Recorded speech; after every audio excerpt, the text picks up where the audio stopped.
ಎಲ್ಲರೂ ನನ್ನ ಬಗ್ಗೆನೇ ಮಾತಾಡ್ತಿದ್ದಾರೆ, ಏನು ಮಾಡೋದು ಅಂತಲೇ ಗೊತ್ತಾಗ್ತಿಲ್ಲ ಅಂತ ಅಂದ್ಕೊಂಡಿದ್ದೀರಾ? ಸೊ ಅದ್ರ ಬಗ್ಗೆ ನಾನು ಇವತ್ತು ಮಾತಾಡ್ತೀನಿ. ಹಾಗೆ ಬೆಂಡೆಕಾಯಿ ಪಲ್ಯ ಮಾಡಿರೋದು ಕೂಡ ತೋರಿಸ್ಕೊಡ್ತೀನಿ. ವಿಡಿಯೋ ಕಂಪ್ಲೀಟಾಗಿ ನೋಡಿ. ಏನು ಗೊತ್ತಾ, ಜನರು ನಮ್ಮ ಬಗ್ಗೆನೇ ಮಾತಾಡ್ತಿದ್ದಾರೆ ಅಥವಾ ರಿಲೇಟಿವ್ಸ್ ನಮ್ಮ ಬಗ್ಗೆನೇ ಮಾತಾಡ್ತಿದ್ದಾರೆ ಅಥವಾ ಫ್ರೆಂಡ್ಸ್ ನಮ್ಮ ಬಗ್ಗೆನೇ ಮಾತಾಡ್ತಿದ್ದಾರೆ ಅನ್ನೋದೆಲ್ಲ ನಿಮ್ಮ ಭ್ರಮೆ ಆಗಿರುತ್ತೆ. ಸುಮ್ಮನೆ ಓವರ್ ಥಿಂಕ್ ಮಾಡಿಕೊಂಡು ನಿಮ್ಮ ಟೈಮ್ನ ನೀವು ವೇಸ್ಟ್ ಮಾಡ್ಕೋತಿರ್ತೀರ. ಏನಾಗುತ್ತೆ, ಯಾರಾದರೂ ಸುಮ್ಮನೆ ನಕ್ಕಿದ್ರು ಅನ್ಕೊಳ್ಳಿ ಅಥವಾ ಏನಾದರೂ ಪಿಸು ಪಿಸು ಅಂತ ಮಾತಾಡಿದ್ರು, ನಾವು ಏನು ಅನ್ಕೋಬಿಡ್ತೀವಿ, ಓ ನಮ್ಮ ಬಗ್ಗೆನೇ ಮಾತಾಡ್ತಿದ್ದಾರೆ ಅಂತ ಅನ್ಕೋಬಿಟ್ಟು ಒಂಥರ ಲೋ ಫೀಲ್ ಮಾಡ್ತೀರಾ.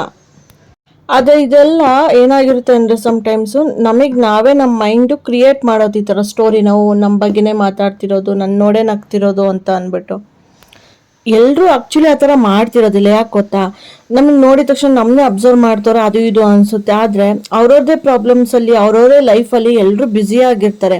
ಇನ್ ಕೇಸ್ ಅವ್ರೇನಾದರೂ ನಿಮ್ಮ ಬಗ್ಗೆ ಮಾತಾಡ್ತಿದ್ದಾರೆ ಅಂತ ಅನಿಸಿದ್ರು, ಆ ಮಾತಾಡಲಿ ಬಿಡಿ. ಎಷ್ಟು ದಿನ ಮಾತಾಡ್ತಾರೆ, ಏನು ಮಾಡ್ತಾರೆ ಮಾತಾಡ್ಬಿಟ್ಟು, ನಾಳೆ ದಿನ ಅವ್ರದ್ದು ಪ್ರಾಬ್ಲಮ್ಸ್ಗಳನ್ನೆಲ್ಲ ನೋಡ್ಕೊಬಿಟ್ಟು, ಅಯ್ಯೋ ಬರೀ ಬೇರೆಯವ್ರ ಬಗ್ಗೆನೇ ಮಾತಾಡ್ತಿದ್ರು, ನಮ್ದನ್ನು ನಾವು ಸರಿ ಮಾಡ್ಕೊಳ್ಳೋಣ ಅಂದ್ಬಿಟ್ಟು ಅವರೇ ಸರಿಯಾಗಿಬಿಡ್ತಾರೆ. ಅಕಸ್ಮಾತ್ ನಿಮ್ಮ ಬಗ್ಗೆ ಮಾತಾಡ್ತೀನಿ, ನಿಮಗೆ ಗೊತ್ತಾಯ್ತು, ಅಯ್ಯೋ ಇವ್ರು ಹಿಂಗೆ ಮಾಡ್ತಿದ್ದಾರೆ ಅಂತ ನೀವು ಬೇಜಾರು ಮಾಡ್ಕೊಳ್ಳೋದೇ ಬೇಡ. ನಿಮ್ಗೆ ಅದು ಕೇಳಿಸೇ ಇಲ್ಲ, ಅದು ನನ್ನ ಬಗ್ಗೆನೇ ಅಲ್ಲ ಅನ್ನೋ ರೀತಿ ಅವ್ರ ಮುಂದೆ ಇರಿ. ಅವಾಗ ಏನಾಗುತ್ತೆ, ಅವರೇ ಸುಮ್ಮನೆ ಆಗ್ಬಿಡ್ತಾರೆ. ಇದೇನು ಏನು ಮಾತಾಡೋದು, ಅವ್ರೇನು ತಿಳ್ಕೊತಾನೆ ಇಲ್ಲ, ಏನೋ ಒಂಥರ ಮುಜುಗರನೇ ಪಡ್ಕೋತಿಲ್ಲ ಅಂದ್ಬಿಟ್ಟು ಅವರೇ ಒಂಥರ ಆಗ್ಬಿಡುತ್ತೆ. ತುಂಬ ಜನ ಸುಮ್ಮನೆ ಇದೇ ಭಯದಲ್ಲಿ ಬದುಕ್ತಿದ್ದಾರೆ. ಅವ್ರು ಅನ್ಕೊಳ್ಳೋದು, ಇವ್ರು ಅನ್ಕೊಳ್ಳೋದು ಅಂತ ಅದೆಲ್ಲ ಬಿಟ್ಟಾಕ್ಬಿಟ್ಟು ನಮ್ಮ ಲೈಫ್ನ ನಾವು ಸ್ಟಾರ್ಟ್ ಮಾಡಬೇಕು.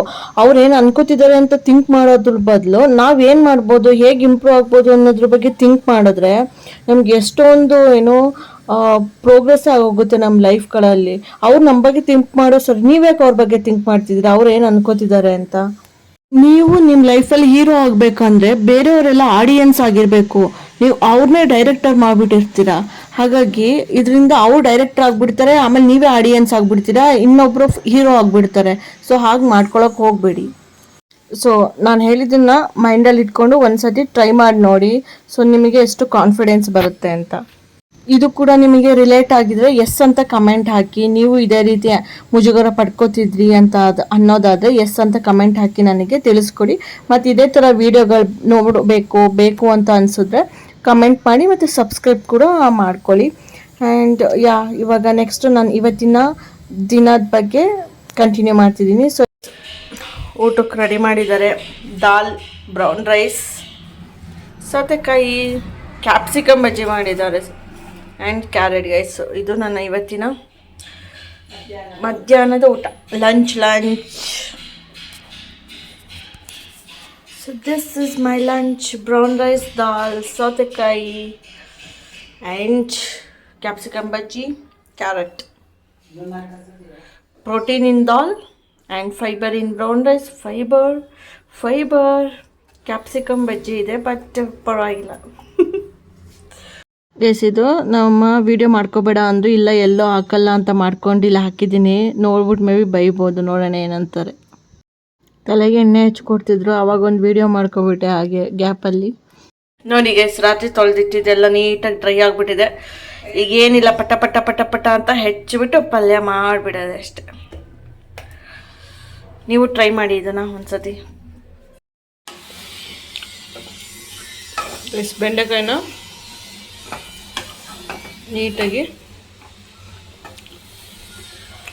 ಹುರ್ಕೋತಾ ಇದ್ದೀನಿ.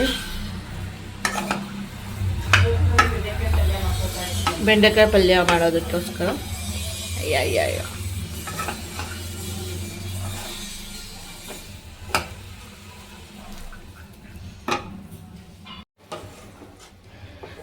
ಬೆಂಡೆಕಾಯಿ ಪಲ್ಯ ಮಾಡ್ತೀವಿ, ಫುಲ್ ಡ್ರೈ ಮಾಡ್ತೀವಲ್ಲ, ಫುಲ್ ಗೊಜ್ಜು ಸ್ವಲ್ಪ ಗ್ರೇವಿ ಥರ ಲೈಟಾಗಿ ಗ್ರೇವಿ. ಇದಕ್ಕೆ ಚಕ್ಕೆ, ಈರುಳ್ಳಿ, ಟೊಮ್ಯಾಟೊ, ಅರಿಶಿನ, ಕೊತ್ತಂಬರಿ ಸೊಪ್ಪು, ಲವಂಗ, ಆಮೇಲೆ ಅಷ್ಟೇನಾ, ಖಾರದ ಪುಡಿ, ಈರುಳ್ಳಿ, ಖಾರದ ಪುಡಿ ಇಷ್ಟನ್ನು ಹಾಕಿ ರುಬ್ಬಿ ಇದಕ್ಕೆ ಮಸಾಲೆ ಮಾಡಿ ಹುಯ್ದಿರೋದು. ಹೆಂಗಿರುತ್ತೆ ಅಂದರೆ ಟೇಸ್ಟ್ ಗೈಸ್. ನೀವು ಮಾಡಿಲ್ಲ ಅಂದರೆ ಈ ಥರದ್ದು ಅಂದರೆ ಮಾಡಿ. ಉರಿಯುವಾಗ ಚೆನ್ನಾಗಿ ಎಣ್ಣೆನಾಗ ಉರಿಬೇಕು ಚೆನ್ನಾಗಿ ಬೆಂಡೆಕಾಯಿನ. ಒಂದು ಸ್ವಲ್ಪ ಉಪ್ಪು ಹಾಕ್ಬೇಕು, ಎಣ್ಣೆನ ಉರಿದ್ರೆ ಚೆನ್ನಾಗಿಲ್ಲದೆ ಇದನ್ನ ಏನೇ ಮಸಾಲೆ ಹಾಕಿದ್ರು ಚೆನ್ನಾಗಿ ಲೋಳೆ ಥರ ಬರುತ್ತೆ. ಇದು ಲೋಳೆ ಥರ ಬರಲ್ಲ. ನಿಮಗೆ ಗ್ರೇವಿ ಯಾವ ಕನ್ಸಿಸ್ಟೆನ್ಸಿಗೆ ಬೇಕೋ ಆ ಕನ್ಸಿಸ್ಟೆನ್ಸಿವರೆಗೂ ಇದನ್ನು ಸ್ವಲ್ಪ ಏನೋ ಹಿಂಗೋದಕ್ಕೆ ಬಿಟ್ಬಿಡಿ ನೀರೆಲ್ಲ. ಅದಾದಮೇಲೆ ಗ್ಯಾಸ್ ಆಫ್ ಮಾಡಿಕೊಂಡ್ರೆ ಬೆಂಡೆಕಾಯಿ ಗೊಜ್ಜು ರೆಡಿ ಆಗುತ್ತೆ. ತುಂಬ ಟೇಸ್ಟಿಯಾಗಿರುತ್ತೆ. ಅಕ್ಕಿ ರೊಟ್ಟಿಗೆ ಸಖತ್ತಾಗಿರುತ್ತೆ ಇದಂತೂ. ಒಂದ್ಸತಿ ಟ್ರೈ ಮಾಡಿ ಕಮೆಂಟ್ ಮಾಡಿ ಹೇಳಿ ನಿಮ್ಗೆ ಇಷ್ಟ ಆಯಿತಾ ಏನೋ ಅಂತ ಅಂದ್ಬಿಟ್ಟು. That's it guys.